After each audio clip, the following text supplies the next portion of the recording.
स्वागत है आप सभी का। आज हम भाषा भारती का 8 क्लास का दूसरा चैप्टर देखने वाले हैं, जिसका नाम है आत्मविश्वास। तो आत्मविश्वास चैप्टर में इसमें क्या क्या प्रश्न उत्तर आ सकते हैं जो कि 8 ग्रेड में दिए हुए हैं। तो आइए तो हम उन सबको विस्तार से जानते हैं। तो देखिए क्या हुआ, इसमें क्या दिया है, सही उत्तर छांट कर लिखिए। तो सबसे पहले हमारे जो सही विकल्प आते हैं, तो सही विकल्प में पहला प्रश्न आता है कि आत्मविश्वास का संबंध किससे है। तो मन से है दोस्तों। आत्मविश्वास का संबंध किससे है? मन से है। तो सामने वाले व्यक्ति की आधी ताकत खींच लेने की विशेषता किसमें थी? तो ये जो विशेषता थी, ये जो ताकत थी, किसमें थी? तो यहाँ पर आप देख सकते हैं किसमें थी। सुग्रीव में थी, श्री राम में थी, श्री कृष्ण में थी या बाली में थी। तो राइट आंसर क्या होगा? बाली। आगे देखिए, एकाग्रता को कौन नष्ट कर देती है? तो एकाग्रता को कौन नष्ट कर देता है? दुविधा। तो दोस्तों जब दुविधा बनती है तब एकाग्रता क्या हो जाती है? नष्ट हो जाती है। आगे देखते हैं, कृष्ण ने महाभारत में अपना उपदेश किसे दिया था? युधिष्ठिर को दिया था, दुर्योधन को दिया था, या भीम को, या अर्जुन को? तो ये इसका राइट आंसर हो जाएगा अर्जुन को। श्री कृष्ण ने महाभारत में अपना उपदेश किससे दिया? अर्जुन को। आगे देखिए, कसौटी पर कसना मुहावरे का अर्थ। तो कसौटी पर कसना का अर्थ क्या होगा? अच्छे से परखना। ठीक है, हर एक प्रश्न को हम भी कसौटी से कसेंगे, यानी कि अच्छे से परखेंगे हमारे लिए कौन सा इम्पोर्टेंट है, हम उस चीज़ को अच्छे से देखेंगे। चलिए, तो हमने मुहावरे का शब्द में वाक्य में उपयोग कर लिया है। आगे देखते हैं। नीचे दिए गए शब्दों में से कुछ शब्द चुनकर रिक्त स्थानों की पूर्ति कीजिए। तो रिक्त स्थानों की हमें पूर्ति करना है। तो आइए देखते हैं। पहला है, दुश्मन शब्द का हिंदी मानक समानार्थी शब्द खालिस्तान है। तो इसका शब्द कौन सा हो जाएगा? शत्रु। क्या हो जाएगा? शत्रु। दुश्मन को हम शत्रु भी बोल सकते हैं, तो इसका हिंदी मानक समानार्थी शब्द हो जाएगा शत्रु। आइए आगे देखते हैं। खालिस्तान ने महाभारत में पांडवों को आत्मविश्वास से भर दिया। किसने भर दिया था दोस्तों? श्री कृष्ण ने भर दिया था। किसने? महाभारत में पांडवों को विश्वास से भरा? श्री कृष्ण ने। आगे देखिए, ज्योतिष शास्त्र के विद्वान को खालिस्तान कहते हैं। तो ज्योतिषी कहते हैं। ठीक, तो इस प्रकार से आप आगे और देखिए प्रश्नों को। आत्मविश्वास पाठ खालिस्तान विधा का है। तो जो आत्मविश्वास जो चैप्टर है, ये निबंध है, निबंध विधा से लिया गया है हमारा आत्मविश्वास चैप्टर। आगे देखिए, भाग्यशाली शब्द में खालिस्तान प्रत्यय है। तो क्या है भाग्यशाली में? प्रत्यय। प्रत्यय मतलब वो शब्द होते हैं जो पीछे लगते हैं, वे शब्द होते हैं जो शब्द के पीछे लगते हैं, वह प्रत्यय हो जाता है। थोड़ा सा याद रखना, पीछे। और वह शब्द जो आगे लगते हैं उसे उपसर्ग कहते हैं, उसे आगे। ठीक है, तो इस प्रकार आप याद रख सकते हैं। आगे देखिए, आगे प्रश्न दिया है कि निम्नलिखित शब्दों में से प्रत्यय छांट कर निम्नलिखित यहाँ पे दिए हुए हैं, इनको हमें लिखना है। देखिए, इनका प्रत्यय सफलता। सफलता में क्या हो जाएगा? प्रत्यय ता।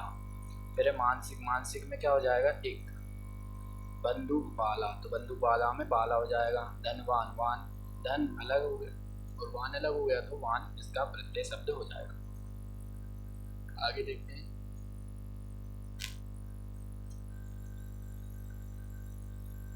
आगे दिया हुआ है इसमें प्रश्न, जो कि है विजय माला समासिक पद में कौन सा समास है? तो इसमें समाज आ जाएगा दोस्तों तत्पुरुष समाज, संबंध तत्पुरुष समाज। विजय की माला, इसको हम इस प्रकार लिख सकते हैं इस समाज में।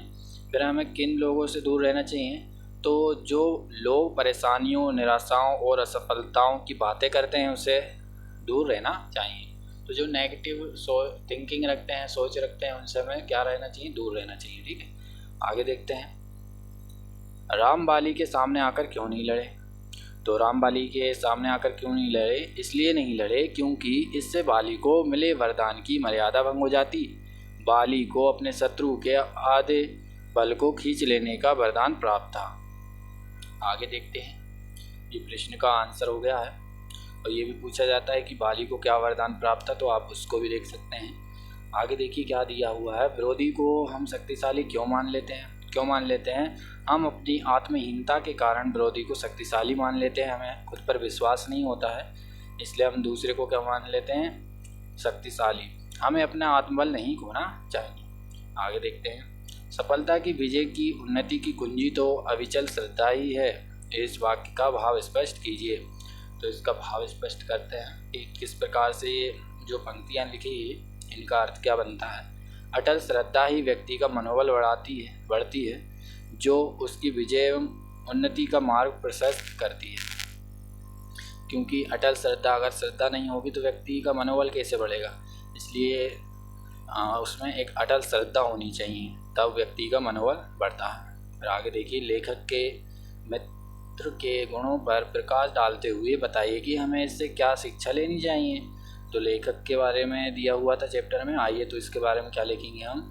लेखक का मित्र अपनी पत्नी के साथ में था और उपन्यास पढ़ने में तल्लीन था। उसे लगा कि भेड़िया वहाँ आ गया। वह पत्नी को अकेली छोड़कर चला गया। एक शिकारी को लेकर आया और देखा तो वह कुत्ता था।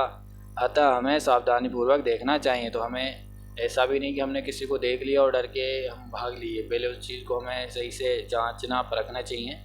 इसका यही अर्थ बनता है। किसी भी प्रतियोगी परीक्षा में सफल होने के लिए क्या क्या जरूरी है। किसी भी प्रतियोगी में परीक्षा में सफल होने के लिए आत्मविश्वास एवं दृढ़ निश्चय आवश्यक है।